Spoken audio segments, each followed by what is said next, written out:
Guest today is Robert Quick Bostick. Robert is the CEO and founder of humorpoint.com. Robert says that he built the world's first suite of professional humor tools so that anyone can use humor well. No new personality is required, just the desire to enjoy humor's unique power to charm people, make them enjoy your message. So you'll be heard, you'll be liked, and you'll be memorable. B2B doesn't have to stand for boring to boring anymore.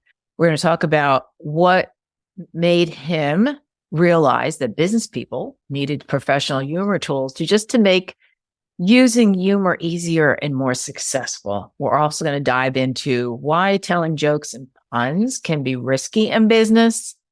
How do cartoons solve the biggest problem presenters have, their sales? And can men and women both use humor with equal success, and a whole lot more? Let's dive right in. Thank you, Robin, for being part of my podcast. I'm thrilled to have you on. So thank you for taking the time. Let's just dive right in. This is my favorite topic. Seriously, one of my favorite topics of all time, which is humor.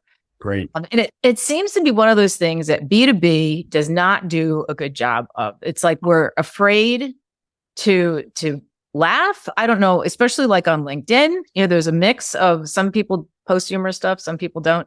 But what made you realize that like business people needed professional humor tools, which sounds like a contradiction, but what is it that made you realize we need to make humor easier and have it be more successful? Interesting enough, what happened was, in a quick nutshell, I saw someone using a cartoon years ago in a presentation, and it went from boring to brilliant. And people were bored and then looking around. And people started laughing. And I looked up at the screen. This guy had a hilarious cartoon going on, and he brought the house down with one single cartoon image. And he went from literally being the last place anybody wants to be to everybody was all in, and he had owned the room immediately. So at that point, I thought, wow, I had no idea that humorous images actually can transform people's view of the person presenting them. Mm-hmm. You don't have to be funny yourself. You can actually just use humor well and get all the credit for having a great sense of humor. So that shocked me because I've done stand-up in the past, and I spent years learning how to craft humorous everything. But the fact that now anybody had access to it, but no one had ever gone into that industry and curated that industry. So I said, well, okay, let's curate that industry. So I created the world's first cartoon search engine to curate that industry. And so now that was my first tool. And then I found out, well, actually memes are pretty funny, and there's a lot of quotes out there. But the truth of the matter is the greatest bounty of phenomenally brilliant humor is in the cartoon industry. You can find memes, they're all out there, but they're a little bit lower brow, and they're okay. But most importantly, what I realized is that you've got to give people access to the highest quality humor first. Let them see the best stuff out there, and then decide if they're still not comfortable with it. Right. Let them see, this, I could use this. Yeah. This wouldn't be risky. This actually would be fun, and I would enjoy sharing this. Mm. And then, of course, I found out that, humor is incredibly powerful in viral uses in social and everything. So there's an old adage, which is laughter need not be left out of anything because it improves everything. Mm. So if it improves everything, then we should be using it. Right. But there's tools for everything in business except for humor. So I thought, let's get some tools out there. Well, it seems like it's one of those things where, not everyone finds the same things funny. So that's where I would imagine you run into some issues. Do you remember what the cartoon was that the person showed? I do. I don't even have it around here, but I do. I can't find it right now. Okay. The truth is that the image was a little bit dicey. He had to kind of make sure it landed well, right? Okay. And I'll share it with you later. But anyway, so that was an example of him being a little nervous to use it, but it turned out it was a smash hit. My thing is with, for example, my search tool, the perfect cartoon, you just spend some time looking and deciding and curating yourself. But the most important thing is that you've got to use it. If you don't use it, you're leaving money on the floor or on the cutting room table.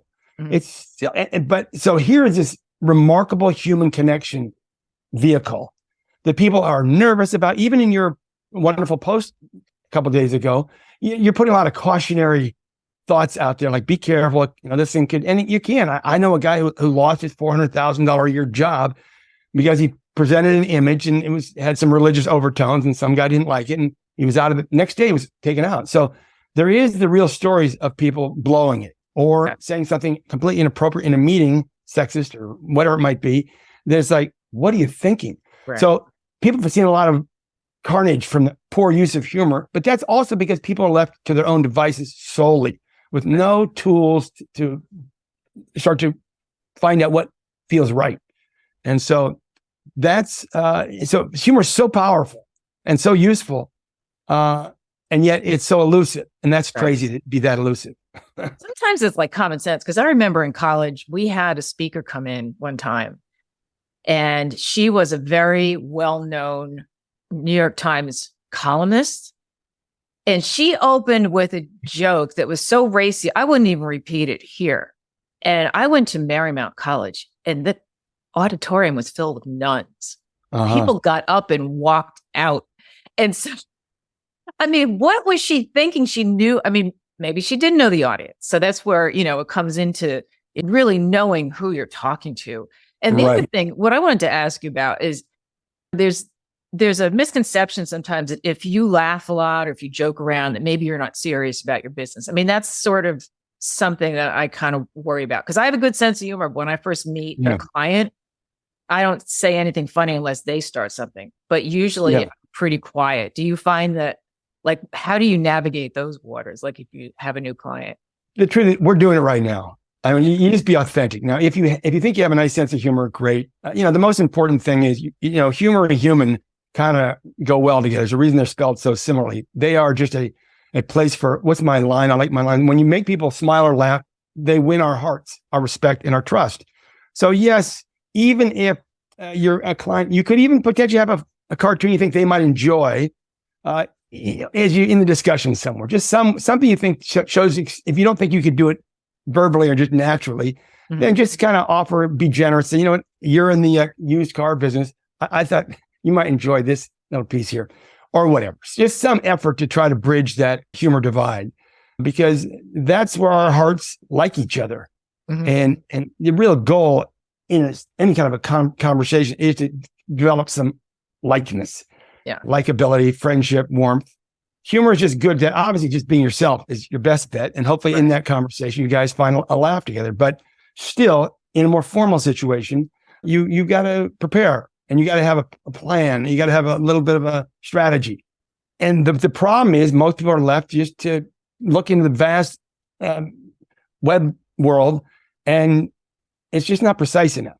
Right. And it's true. It's like, I think you kind of have to feel out people for, where their humor is. Right. Like if I get on, and this has happened a couple of times, I've gotten on a phone call with a new client, and they immediately start pointing out like my background stuff, because I like fun things. So, I have abstract art, and if somebody starts talking about that, or the llama with the glasses on, and they start laughing about it, then I know already that they have a good sense of humor. But that's pretty rare. But for one, I always feel like, okay, this is somebody I know I'll get along with, because they're light, they're not so serious, But again, that's why you use potential aids to facilitate that, breaking that ice. So, one of the things I suggest people do is, do a little research, obviously, whether it be if it's one-on-one in a meeting like this, or in a DM, or wherever you might do it, and see if you can find something that they personally are surprised they didn't see that coming. That is relevant to their life right now. That's funny. The minute you make that, they say that's funny, what they're really saying is, I like you and I trust you now, and let's get started becoming friends together and see if we can work together. So it just, you got to put the effort in. But again, left to our own devices, I think it's really hard just to come up with something clever, fun. It is. Yeah. And so the cartoons, is that what, as far as solving like problems that presenters have? You mentioned earlier that you don't have to, like the presenter that showed that cartoon wasn't particularly funny himself, but then the cartoon came up. So that can fill in the gaps of, if you wanted to add some humor and you're not funny yourself, you could do something like that, right? It gets so much better than that. This is where I'm going to get serious about humor, is that, people are judgmental about each other. So if you don't find a way to make that heartfelt connection, You're swimming up, you got a headwind. So for example, everybody's in there assuming he's going to be boring. And he was. And now if he's boring, that means he's dull. And if he's dull, he's not very smart. And if he's not very smart, I probably don't want to do any business. That was a VC meeting. I'm probably not going to give him any money. So that's where people go. Even in any presentation, people are reticent. They're busy, in a meeting or sales presentation. People are like, TikTok, dude, connect with me here, or I'm going to check out. Right. So, that's the business case for humor. And it's a very big business case and then if you get it done early on, you put a big smile on people's face, they appreciate it.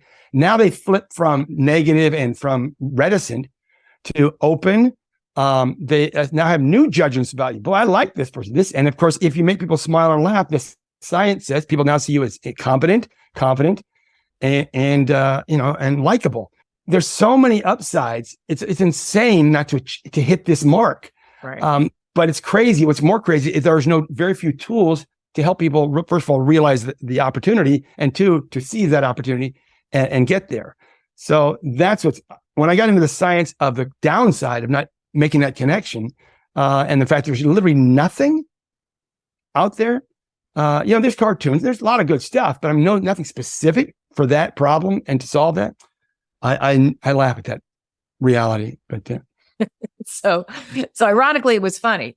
But so you have your company, you have a library of cartoons. Like you would just search for what you just do a search and you can come up with. That's right. So the perfect cartoon has about 20,000 images in it. Oh, wow. Includes cartoons, includes memes, includes quotes too. And the idea is just simply you could type in sales, you could type in copy, you could type in accounting, you could type in, you kind of figure out what this person's into and do a couple of word searches. So how I use it on LinkedIn quite a bit is someone will be posting about something and I'll look for one word in that post that I think is relevant. Mm-hmm. It could be frustration. It could be stress. And then I'll type that. And then now I'm looking at a variety of images. And I think, okay, that's good enough to at least demonstrate that I got your point. And here's a touche on your point. Yeah. With a little smile. So there's that. But simply it gives me confidence I will find something rapidly that I can share that will hit the mark and that they'll enjoy. And plus, I find that I'm getting a lot of likes on my comments. Mm-hmm. I don't know if that's normal, but that's an additional. Yeah. Well, I went on the site and I noticed that you have a bunch of free resources as well, right? The site's all free. Yeah. Isn't there a premium? Is there a premium? There is, but it's still coming. Okay. I was going to ask about men and women. I just heard the other day, I was listening to some interview. I forget what it was. But Johnny Carson would never hire a female writer for his show. Mm. And that seems to be something that back then was more common now. I mean, because men and women, there's a lot of talk about how, women can't be funny. And that, what's your take on that? Do you think they're equal? Well, so I wrote a blog on my website about women and the humor situation. And the way it's set up is that women are not taken seriously. There's consequences if they're not considered. You can't be likable and serious if you're a woman, et cetera, blah, blah, blah, all nonsense. But really, it all comes down to with humor is the quality of humor. Doesn't matter what gender you are. If you present and make a point with a brilliant piece of humor, could be a quote, it could be a cartoon, but you really make the point you're making stronger, and you make the point more memorable and more warmly presented. That's the main problem with everybody's humor, whether men or women, is just the poor quality. And that's why I'm a big fan of cartoons, because you can really, these people are spending their nights and days crafting every possible, including women and men's issues, including, executive. I've got a category called women executives. I think it's called that. And so there's cartoons all about that one very niche topic, but there it is. So what happened is the cartoon industry is very spread out, and they have no marketing tool, right, and certainly no search tool. So to be able to take their genius and not have it be lost out there and not organized is a waste of everybody's time and a waste of that industry's incredible contribution. So I'm trying to help elevate that industry into a mainstream business humor connection tool. What do you think it is with B2B in particular, like SaaS? There are some companies that do use humor, but do you think, why are they so afraid of it?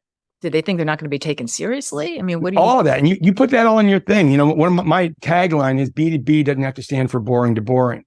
You know, I just think it's nonsense is what it is. It's just, it's stupid is what it is, because the opportunity is so huge and it's coming.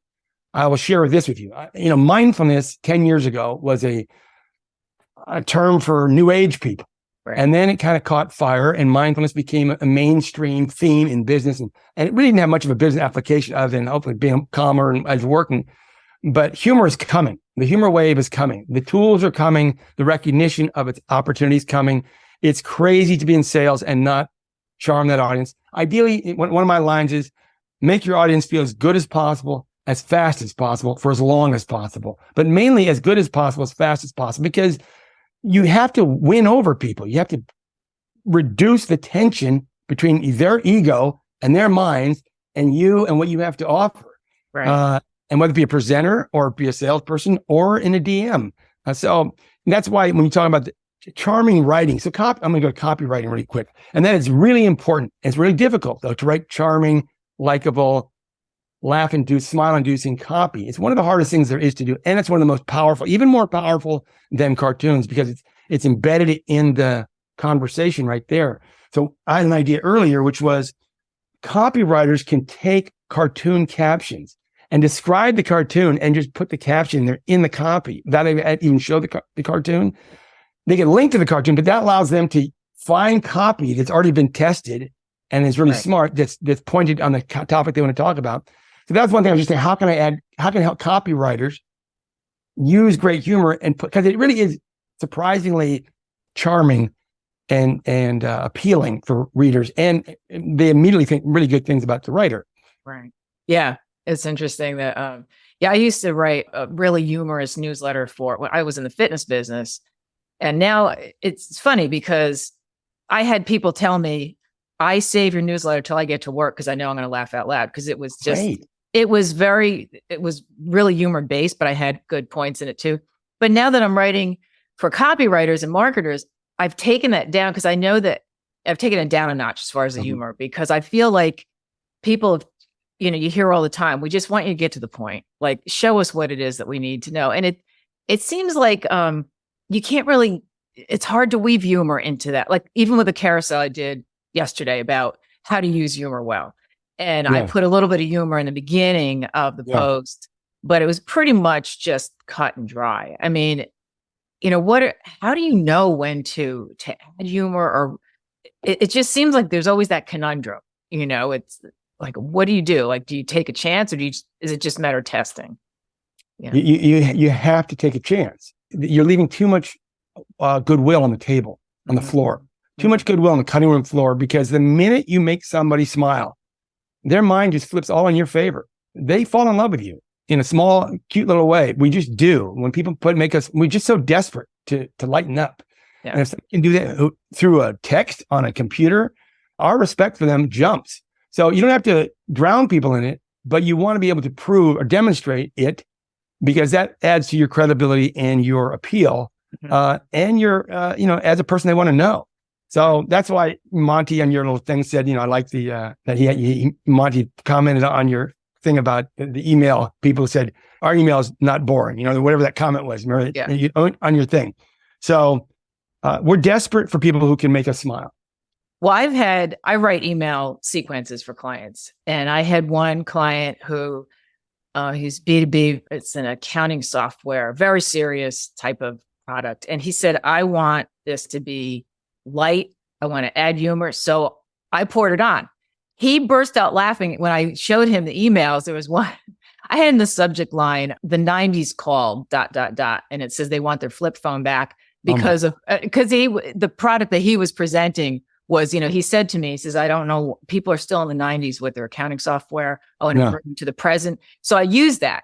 Like, are you still wearing the leg warmers? I forget how I worded it, but he said, I love this. And they ended up landing a lot of business from it. I'm always nervous when people ask for humor and then I give it to them, because not a lot of times, but sometimes it doesn't land well if I don't get the voice right. And that's like any copywriter. I mean, you always get the voice right. So and it's interesting about the science behind humor, because I have seen that. And one of the things I said in my post yesterday is that it's shown that with the small pages on your page, like a 404 page, the contact us page, like that's where you can test out humor. And it's been shown to increase your opt-ins by like 50%, which is huge.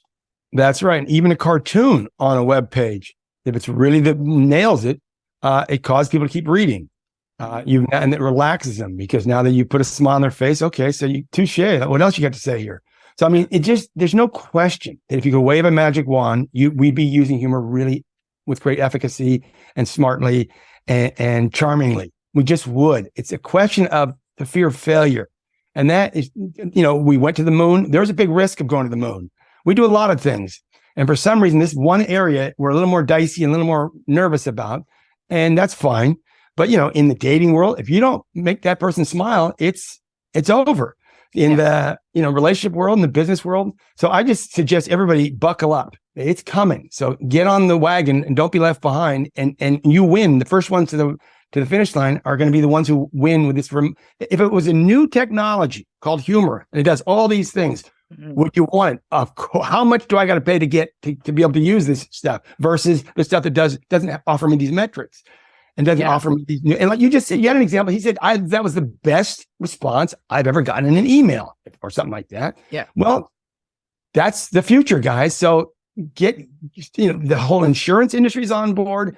The Super Bowl, it's obviously, just give me the funniest ad. I'll give you $5 million.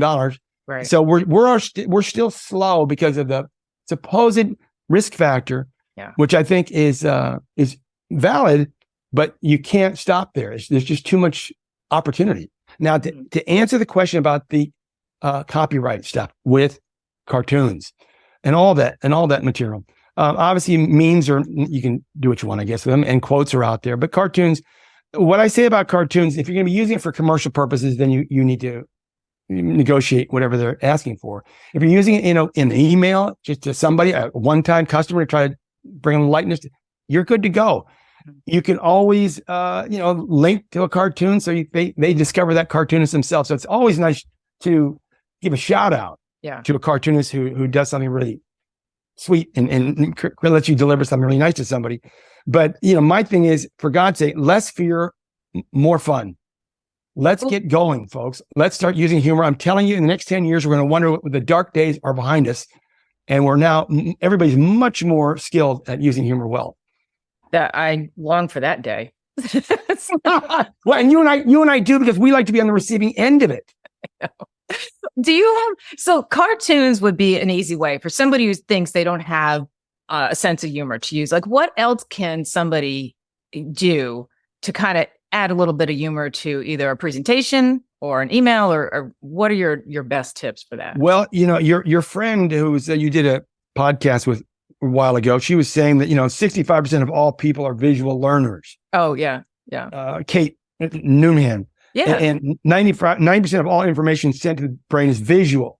So given that, cartoons still have their place. And so, I tell people, really, if you can share a humor verbally, that's really, that people kind of like that even better. It means they kind of makes them realize you have a sense of humor, et cetera. And that's important than just, sometimes that's a benefit of not just showing it.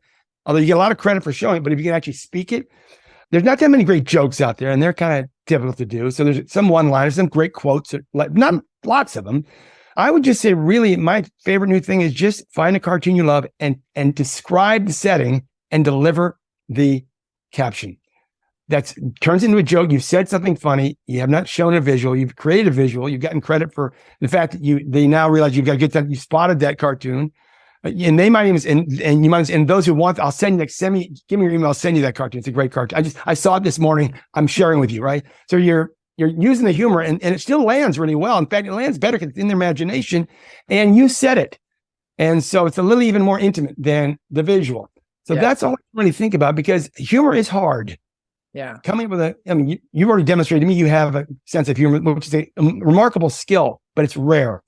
I don't know. It's not easy for me to write humor. I mean, I'll work on it. I've done stand-up. It's very intense. And then you got to make sure it's right and get the right response. So I generally, I've been using my Perfect Cartoon tool, and it does what I need to do fast. Mm-hmm. I'm not promoting it. But simply saying, if it didn't exist, I don't know where I'd go. Yeah. That's fine. Yeah. Stand up is really hard because I can't imagine. How long did you do that for? You did it I did it from college onwards. really? And I was very good. I was a genius in college. I would wing stuff, and I don't know how I was like a savant back then. I look at my old stuff like, geez, whatever that guy. But you have to have a knack for it. You have to have been the class clown and worked it out for the first 5 years in high school and being silly. But then you have to really craft it and test it and get the response. It's an entire undertaking. Still fun and worth it, but talk about risk. It's and then forgetting your lines, and that's the work. Yeah, I mean, and I don't know how, because I follow a lot of stand-up comics on like TikTok and on YouTube, and they're great. The best ones are the ones that make it look effortless, and that it took so much practice. I just can't imagine. There is no effortless going on there. That is 50, then 100 times. Now, Sebastian Maniscalco? Yeah. Love Sebastian. He's kind of nuts. He's like all over that stage. But he makes, I was looking, he makes like $40 million a year. Something crazy. Those guys are up there. Yeah. Jim Gaffigan. Love Jim. Jim is great. Brian of Regan. I saw him. Brian of Regan's phenomenal. These guys He's probably my favorite. And those guys are on my website. I've got a section called Stand Up. What I curated their best 1 minute. Okay. I have to check my humor comedy clips page. And the reason I do that is because I do believe that you can show a 1 minute comedy clip in a presentation early, ideally. And because the crowd laughter is contagious in the room. So, I mean, and because it's short and it's on point, you can really lighten up that room and they don't even see it coming. It's like, they're in a whole different mood now, 60 seconds later. So that industry you got to be short, not long, but you can deliver a great, 60 seconds or less. And even on LinkedIn, I'll show a 30 to 60 second clip, and that's my best response of the week. Yeah, that's awesome. Well, thank you so much for your time. This is so cool. I can't wait I'm going to go back on the website and look at those cartoons again. But yeah, where can people find you? And if they want more information on your company? Great. Go to humorpoint.com. It's, like PowerPoint, HumorPoint. That was the whole idea of the name. And there you can find all kinds of great tools. And then you can find me on LinkedIn at Robert Quick Bostick, somewhere in whatever my name is on there. And contact me anytime. Awesome. I'll put all those links in the show notes too. So people. Thanks, Linda. Really nice to meet you. How great. This has been a lot of fun. Thanks again.